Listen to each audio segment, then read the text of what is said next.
প্রায় 250 বছর আগের একটা দিঘির সামনে দাঁড়ায় আছি। আছে হচ্ছে বরিশালের দুর্গাসাগর। এই জায়গাটা বরিশাল সদর থেকে 12 কিলোমিটার মতো দূরে। জায়গাটার নাম হচ্ছে মাধব পাশা। আর এই দিঘিটার নাম হচ্ছে দুর্গাসাগর। দুর্গাসাগর হচ্ছে দুর্গামতির নাম অনুসারে। আর দুর্গামতি ছিলেন এই অঞ্চল মানে চন্দ্রদ্বীপ। আমরা তো সবাই জানি বরিশালের পুরনো নাম ছিল চন্দ্রদ্বীপ। তো সেই চন্দ্রদ্বীপের পঞ্চদশ রাজা শিবনারায়ণ, তার স্ত্রীর নাম ছিল দুর্গামতি। তো তার নাম অনুসারে এই দিঘির নাম দুর্গাসাগর।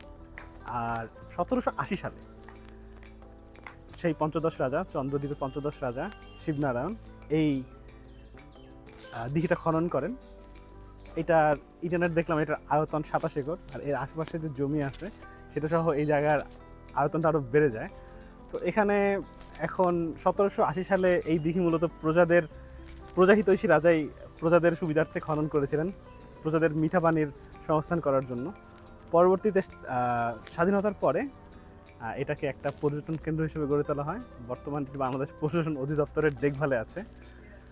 এখানে আসলে এখন আপনি ছোটোখাটো চিড়িয়াখানা পাবেন।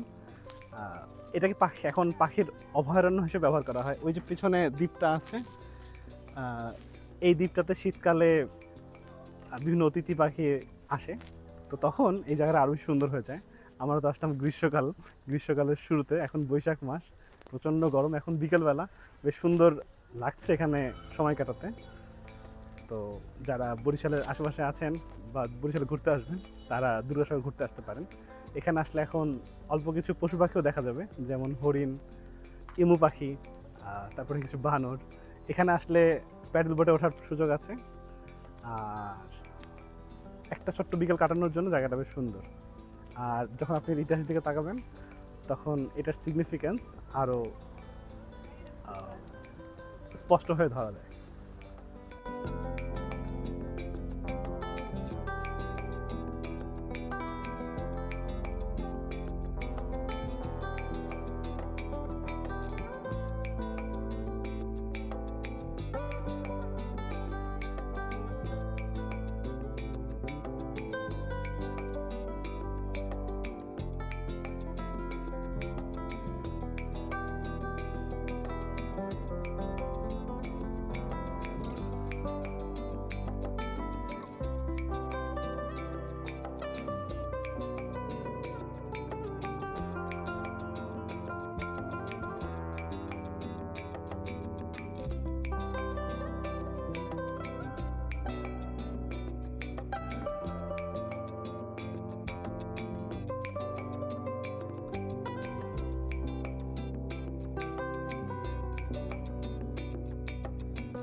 দেখা হবে পরের ভিডিওতে। আসসালামু আলাইকুম।